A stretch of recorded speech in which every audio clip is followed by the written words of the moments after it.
นี่ครับ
สวัสดีครับก็วันนี้มาพบกับผมเดอะเชฟโบบินนะครับ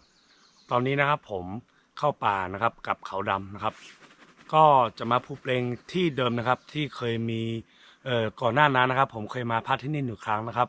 ซึ่งช่วงนั้นเป็นช่วงของพายุยาอิมานะครับที่ฝนตกนะครับถล่มหนักๆนะครับก็เดี๋ยวจะลองมาพักช่วงหน้าหนาวว่าบรรยากาศที่นี่จะเป็นยังไงนะครับเดี๋ยวมาดูกันนะครับนี่ครับ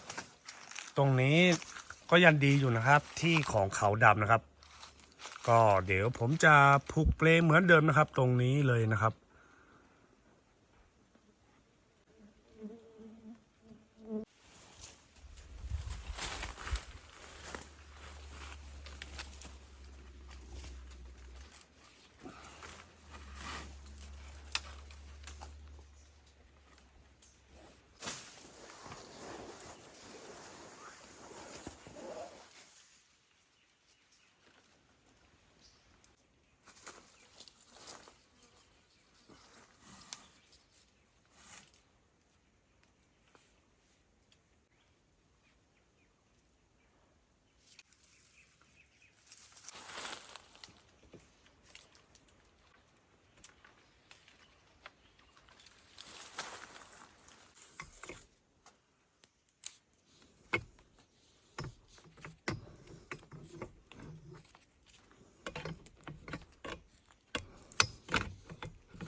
เรียบร้อยนะครับ ตอนนี้นะครับผมก็ทำหลังคาชั่วคราวนะเพื่อนๆเพื่อที่การน้ำค้างนะ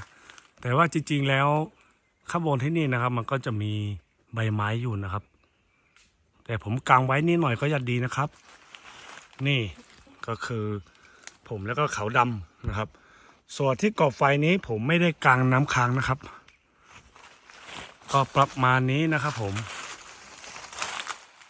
จะเป็นการนอนแคมป์นะครับที่นี่นะเป็นครั้งที่2นะครับนอกจากที่เคยไปพักช่วงที่พายุยาอิมานะครับ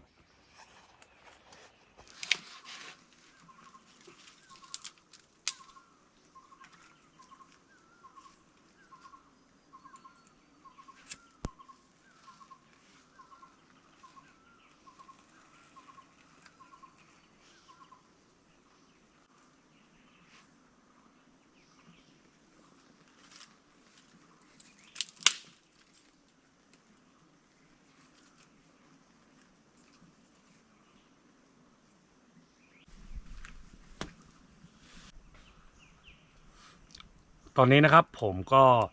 ทำหลังคาชั่วคราวได้นะครับทำราคาชั่วคราวเสร็จแล้วนะครับ ซึ่งราคานี้ก็จะแค่เขาเรียกว่ากันน้ำค้างนะครับแล้วก็ใบไม้อะไรตกเล็กๆน้อยๆนะครับถ้าฝนมากันไม่ได้นะครับแล้วก็เป็นบรรยากาศที่ดีเหมือนเดิมนะครับที่นี่นะครับเดี๋ยวผมก่อไฟด้วยเพื่อความอบอุ่นนะครับนอนพักผ่อนแป๊บหนึ่งนะครับ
ตอนนี้นะครับ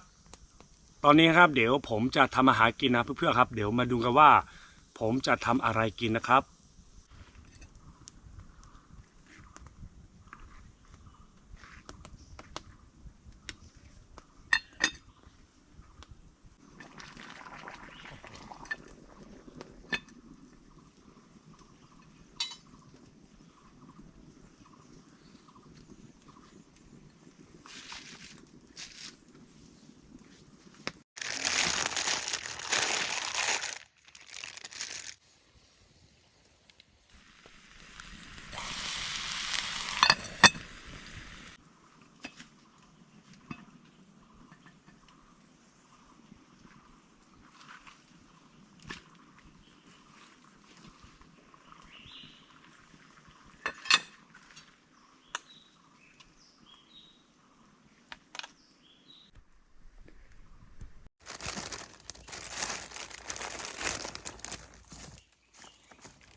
โอเคนะครับก็ตอนนี้นะผมเอา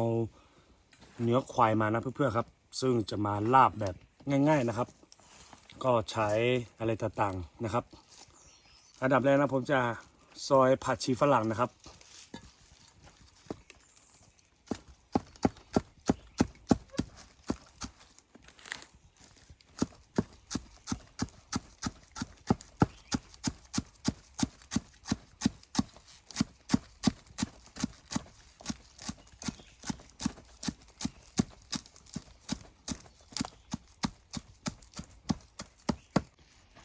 ผักไผ่ครับ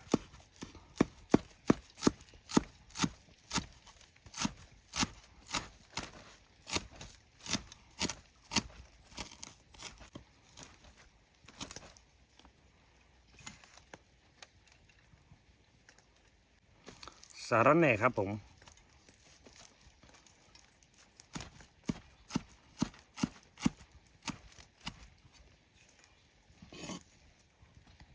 ผักชีครับ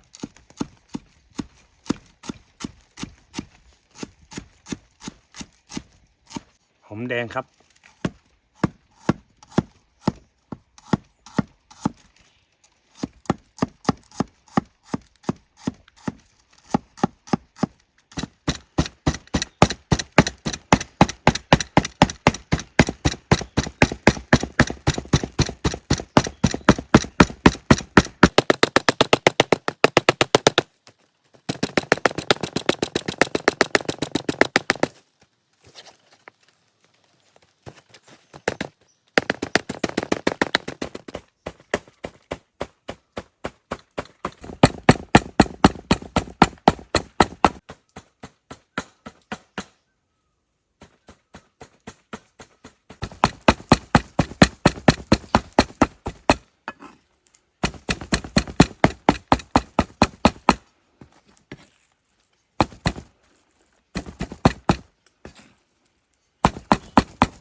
เรียบร้อยนะครับก่อนนี้เรียบร้อยนะครับตอนนี้นะครับลาบของผมนะครับแล้วก็เครื่องครัวนะครับเดี๋ยวตอนนี้ผมจะเริ่มเตรียมพร้อมแล้วนะครับผมส่วนนี้นะก็จะเป็นของเขาดำนะครับเดี๋ยวต้มให้นะครับวันนี้ก็มากินเนื้อนะครับกับเขาดำในป่าที่นี่นะครับอร่อยนะครับพักผ่อนสบายบรรยากาศในป่าที่นี่นะครับ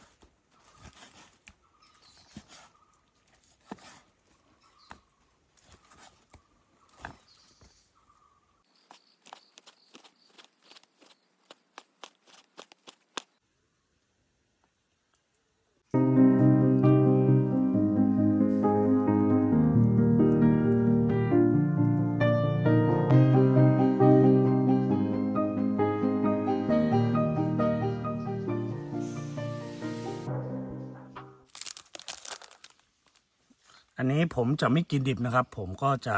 คั่วให้แห้งนะครับผมเพื่อนๆเดี๋ยวมาเริ่มกันเลยนะครับใส่พิล่าครับ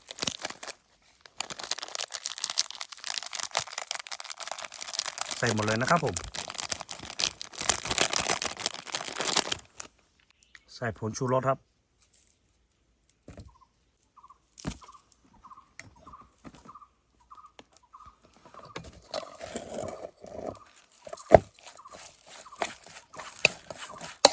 ง่ายมากนะครับแค่นี้ครับ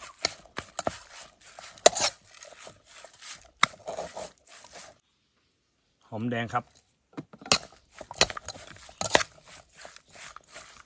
อันนี้ไม่สูบไปเรื่อยนะครับก็อยากกินนะครับอยากกินแบบในป่านะไม่อยากจะกินในร้านนะครับใส่น้ำปลาหน่อยครับ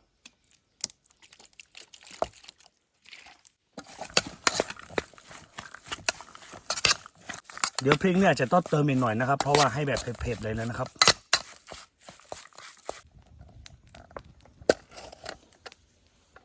มาครับก็มาคั่วให้สุกนะครับ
เรียบร้อยนะครับก็อันนี้ลาบนะครับคั่วแห้งนะครับลาบควายนะครับผมตอนนี้นะครับผมกำลังต้มเนื้อให้เขาดำนะครับซึ่งตอนนี้เขาดำยังไม่ตื่นนะครับยังนอนหลับพักผ่อนสบายๆยังมีความสุขนะครับผมเหมือนเดิมนะครับก็ก่อนที่จะกินข้าวนี้ผมก็จะให้กับเจ้าที่เจ้าทางนะครับ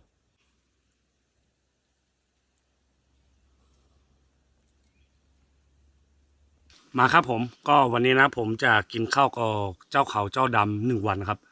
ซึ่งตอนนี้เขาดำหลับอยู่นะครับก็เดี๋ยวรอให้ตื่นแล้วกันนะครับแล้วก็ตอนนี้มาเลยนะครับผมนี่ครับเป็นลาบ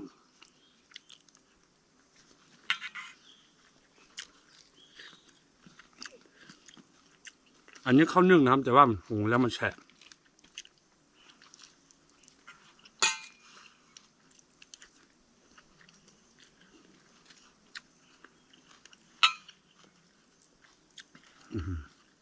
ยอดเลย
นี่ครับก็เดี๋ยวตอนนี้นะจะให้เขาดำกินนะครับซึ่งจะมีต้มเนื้อควายนะครับกับใส่ด้วยหมูยอด้วยนี่ครับไม่รู้ว่าเขาดำจะกินไหมเหมือนไม่หิวนะครับมาเขาดำแล้วมาลงมาแล้วเอาดำเราชิมดูอร่อยไหมเอาเขาทางนี้เขาทางนี้เขาทางนี้เอาดำไม่กินอ่ะแสดงว่ายังไม่หิวนะครับ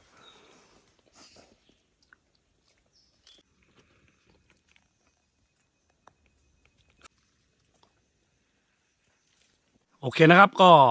เมื่อสักครู่นี้ครับเขาดำกินข้าวไม่หมดนะครับดูเหมือนจะไม่หิวนะเพื่อนๆครับเดี๋ยวต้องรอรอบดึกนะผมก็วางข้าวให้ตรงโน้นนะครับคิดว่าน่าจะกินต่อนะครับตอนนี้2 ตัวนี้อาจจะไม่หิวข้าวนะครับเดี๋ยวจะพักผ่อนก่อนนะครับก็พักผ่อนคลายนะบรรยากาศที่นี่ในป่าตรงนี้นะค่อนข้างที่จะเงียบดีนะครับ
ป่าไหนนะที่มีแบบเขาเรียกว่าแมลงอะไรต่างๆนะครับมันก็เป็นอะไรที่แบบบรรยากาศที่ดีมากนะครับส่วนป่าไหนที่มันเงียบเกินไปนะบางทีผมก็รู้สึกกลัวๆอยู่เหมือนกันนะครับนี่นะครับ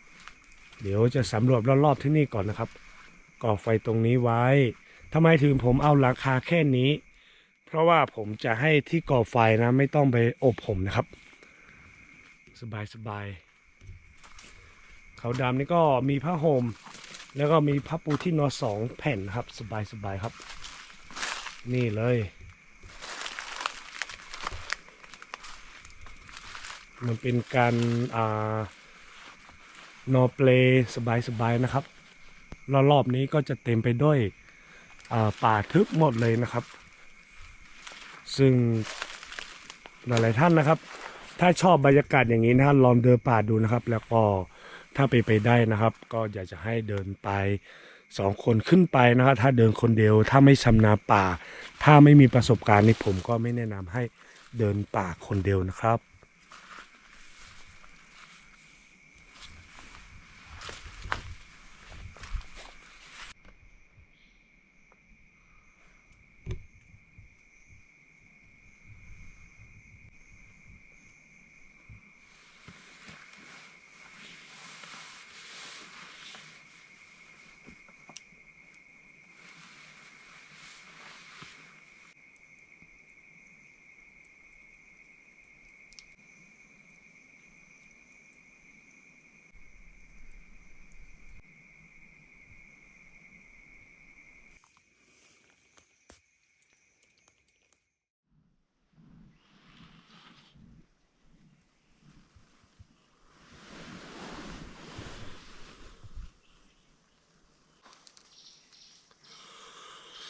อรุณสวัสดิ์นะครับก็วันนี้นะครับเป็นรุ่งเช้าอีกวันครับที่ผมนอนที่นี่รู้สึกว่าโอ้โหบรรยากาศค่อนข้างที่จะเย็นนะครับไม่มีลมนะครับที่นี่มันก็จะเป็นบรรยากาศที่เงียบสงบดีมากนะครับไม่อยากตื่นเลยเพื่อนๆตอนนี้กี่โมงเราไม่รู้นะครับ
ก็ดื่มกาแฟดำนะครับเหมือนเดิมนะครับเมื่อคืนนี้เขาดำประมาณตีหนึ่งนะเพื่อนๆเห่าอะไรไม่รู้นะแป๊บหนึ่งแต่ว่าผมไม่ลุกถ่ายอะไรทั้งนั้นแล้วนะครับพอดีผมกำลังนอนฝันดีอยู่เลยนะครับเขาดำก็เห่าแล้วตอนนี้ไม่ตื่นแล้วนะครับเมื่อคืนนี้ขึ้นลงหลายรอบนะเขาดำนะวิ่งลอยข้างล่างโน่นน่ะไม่รู้ว่ามาเจอหนูอะไรต่างๆหรือเปล่าครับผมก็ไม่แน่ใจ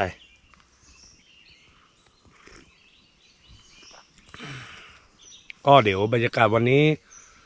เช้านะครับผมน่าจะเดินทางได้เช้าเลยนะครับก็